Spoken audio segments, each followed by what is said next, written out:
How you doing? I'm Kevin O'Hara for alcoholmastery.com.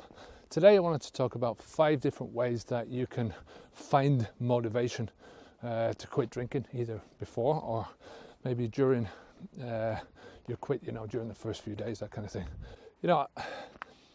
I've always talked about trying to distance yourself as much as possible away from the alcohol behavior, the rituals, the thinking, all that kind of stuff.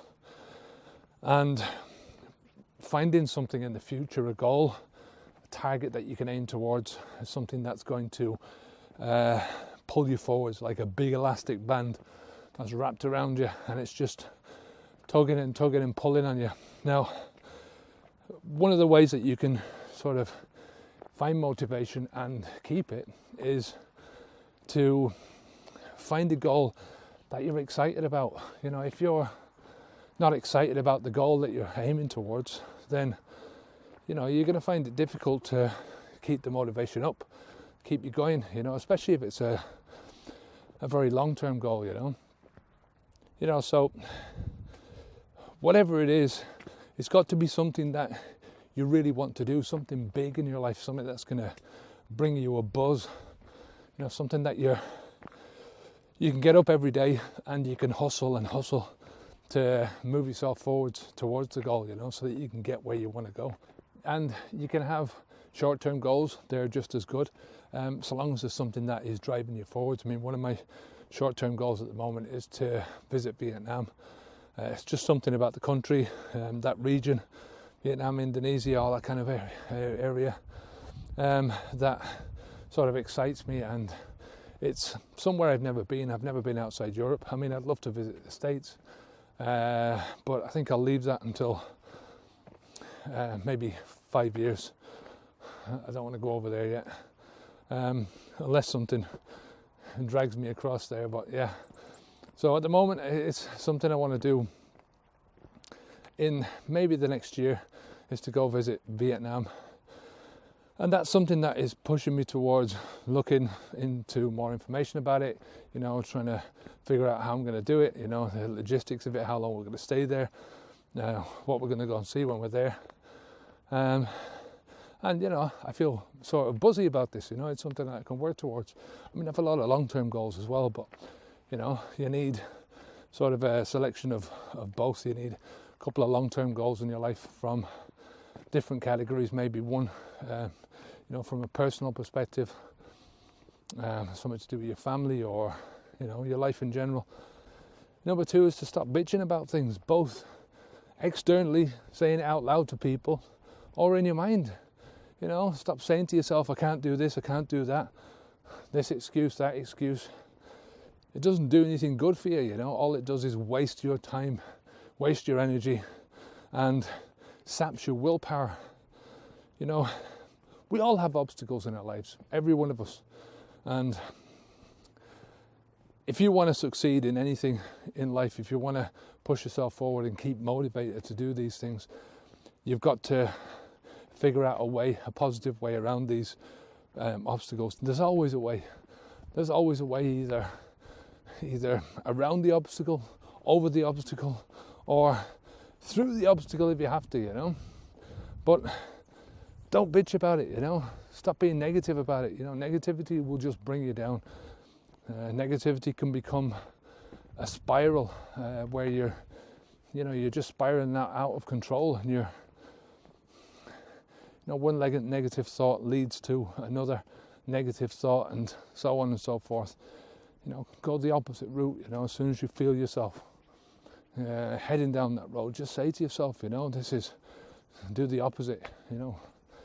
Bring in positivity. I'm not saying look at the world through an unrealistic lens. You have to look at the world realistically, but there is a positive and a negative way of looking at things, or there's 1,000 positives or 1,000 negative ways of looking at things, So always err on the side of positivity if you can.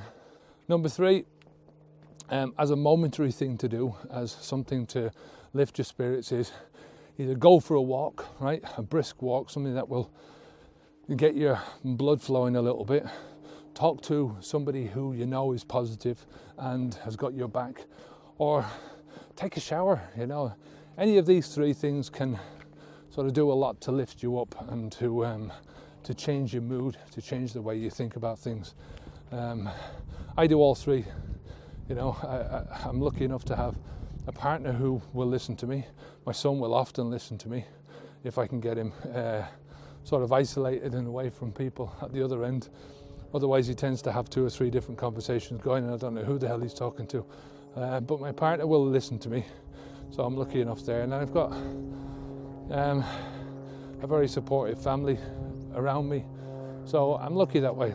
I'm lucky in the sense that I can get out walking whenever I want, and as I say, I tend to get out walking early in the morning, and it sets me up for the day, right? So I don't use it as a mood changer, as it's just an habitual thing that I do every morning to establish the baseline for the day, right?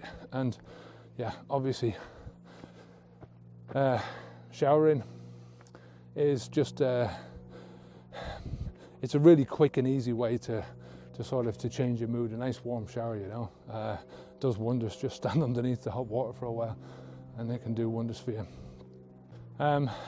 Another thing to do is to think about your before and after.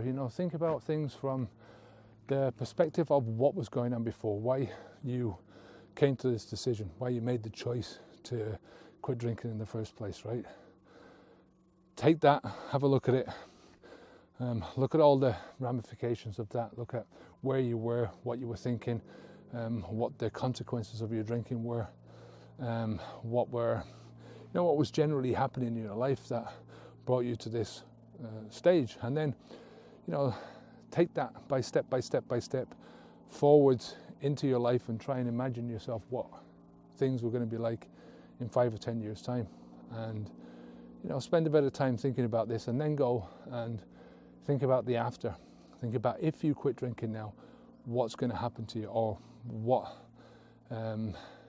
feelings are you going to go through. Now, ignore the discomfort for a while, because the discomfort is only momentary, it's fleeting, and it's descending. So it starts up here and it gradually just descends down, and within no space of time at all, you won't feel it at all. So think about the positive side of this. Where are you going to go? What things are going to change in your life just because you have stopped drinking, and what changes can you make because you've got that drinking behavior out of your life?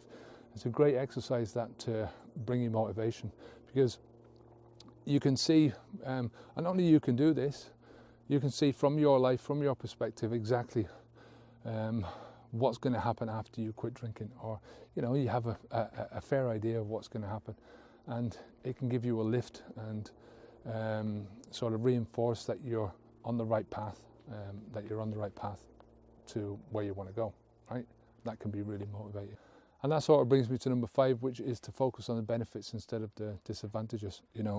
Focus on the benefits of quitting drinking. If you think about a good salesman will always sell you on the benefits of a product. He won't sell you on the features, he won't sell you on the acceleration of a car.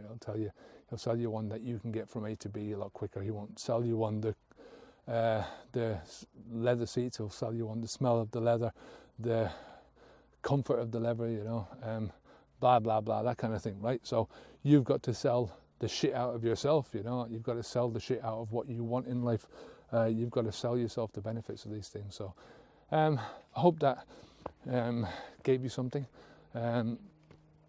If you use any of these things, some of them are sort of short term, others are more long term. But it's something that you should be doing all the time. Positive thinking is something that you should be doing all the time in any area of your life, because it's going to be massively beneficial to you. Taking before and after of any decision that you want to make, especially when it's a decision that is you're leaving something bad behind and you're heading into a more positive direction in your life. These are all things that you can use for whatever you want to do. Once you build this set of tools in your life, regardless of whether you're trying to quit drinking, or you're trying to build a business, or you're trying to get an education, or whatever it is that you're trying to do, you can use these tools. So I'll carry on walking. Until next time, my name's Kevin O'Hara for alcoholmastery.com. Take care of yourself, keep the alcohol out your mouth, onwards and upwards. Good luck, bye now.